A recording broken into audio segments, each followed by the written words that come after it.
of all things prose. We do this once a month and 20% off fiction all night long.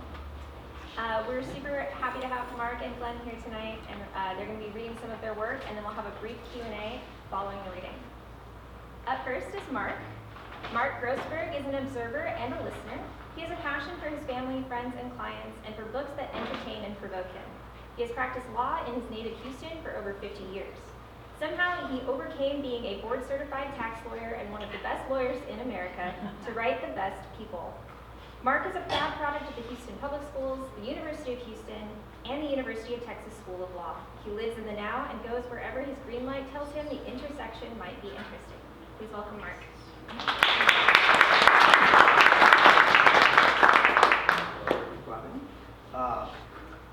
First, let me set the table for the section that I'm going to read. The Best People is a legal drama and social satire, and it's set in Houston. Thank you, Cynthia, my granddaughter. It's a legal drama and social satire set in Houston. It's full of shenanigans, legal shenanigans, and judicial abuse, a Ponzi scheme, rivalry between the country club set and the Cafe Society group, and it's populated with lots of characters that are larger than life that can only come from the great state of Texas. And at the center of them all is Patty Moran. And Patty's originally from Brooklyn, and he came to Houston to be a cop. And he soon discovered that if he wanted to realize his desires to be respected, he needed to find a different path. So he went to night law school. And when he got out of law school, he found out what most of us here who've been to law school found out, and that is they don't teach you how to practice law in law school. And in his first trial, he suffered a humiliating defeat. But then a woman came to him to be his client named Estelle Cook. Estelle was a doyen of the country club set, and her husband was a senior partner at a downtown establishment law firm. Estelle was angry because she found out that her husband had been having an affair with the wife of a young associate who worked under him. I guess maybe she did too. So anyway, she was angry, she wanted a divorce, and she wanted more than she could get in a community property store. So Patty made an appointment with the managing partner of her husband's law firm, James Cook's law firm, called Walker and Travis, because he had an idea to get her more money than she could get from James alone. So here's where we pick it up. Patty was escorted to a corner office. The brass plaque announced Tom Frost, managing partner. He was led in. Patty had never been in an office so well appointed. Gilt-framed portraits hung high on the walls, past managing partners, no doubt, some smiling, some stern, but all looking down. Tom Frost appeared young in Patty's mind to be managing partner of a big firm anyway. His closely cropped hair had a little gray. He wore a striped tie, a white broadcloth button-down shirt, and a navy blue suit coat.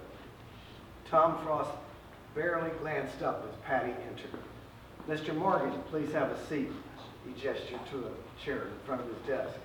"It's Moran, not Morgan. You know I represent Estelle Cook in her divorce proceedings with your partner." "I do. Estelle Cook is a lovely person. I'm very sorry about all this." "I believe you mean that. You're probably wondering why I've come to see you." "Yes, I am." "Well, I'm handing you something, and I request that you read it while I'm sitting here." "What is it, Mr. Moran?" He was still open and polite. "It speaks for itself, sir." Patty watched. Tom Frost read, lightly tapping a very large Mont Blanc fountain pen. Finally, he raised his head. His eyes were slits, his eyebrows lowered. "Have you already filed this? Are you asking me to accept service?" "I haven't filed it yet, sir, because it occurred to me before I did you might appreciate the opportunity of settling before it becomes public record." Mr. Moran, this is outrageous. Mr. Frost, your partner, James Cook, was having an affair with a subordinate's wife.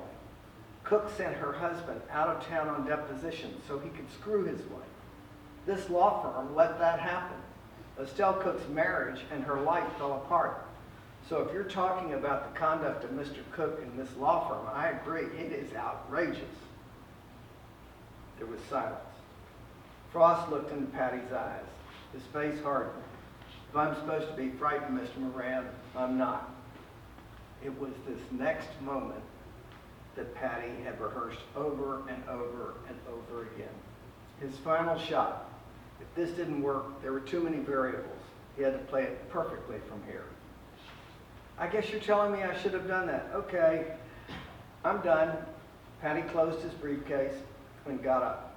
He walked toward the door, and making it appear as an afterthought, he turned back, not all the way, just enough so his eyes locked into Frost's. How's this going to affect your recruiting?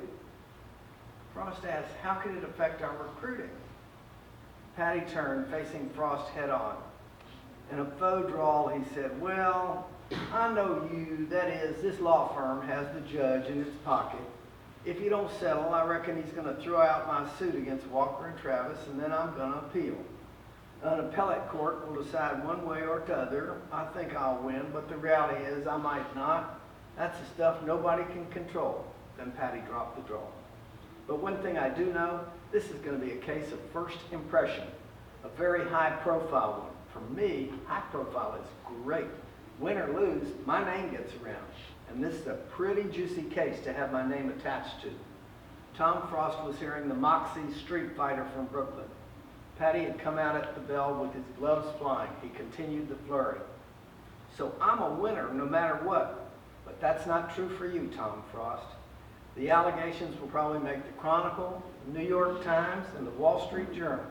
And you can bet the appellate decision will be a reported case, and the Texas Law Review, the U of H Law Review, and yes, even the Harvard Law Review will do case notes on this novel issue.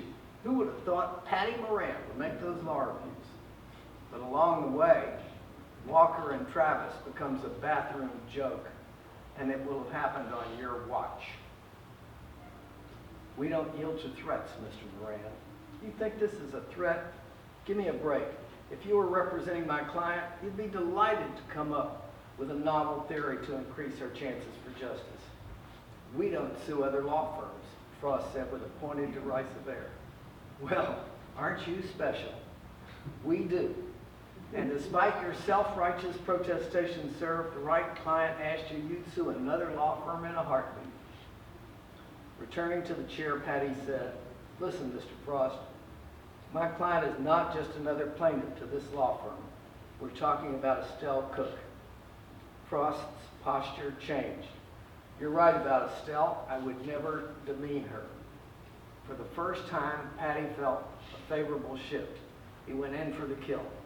Okay, sir, here's the deal. Her husband, Mr. Cook, will give her the River Oaks home, a 70-30 split of the rest of the community property, and membership in the River Oaks Country Club. And here was Patty's novel idea. This law firm will pay her $5 million for facilitating the affair. I need a signed deal by 3 o'clock.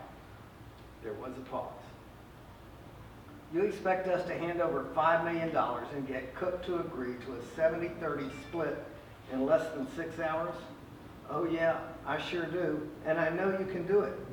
To tell you the truth, I can't really say I am expecting settlement. I have Plan A and Plan B. Plan A is we settle at 3.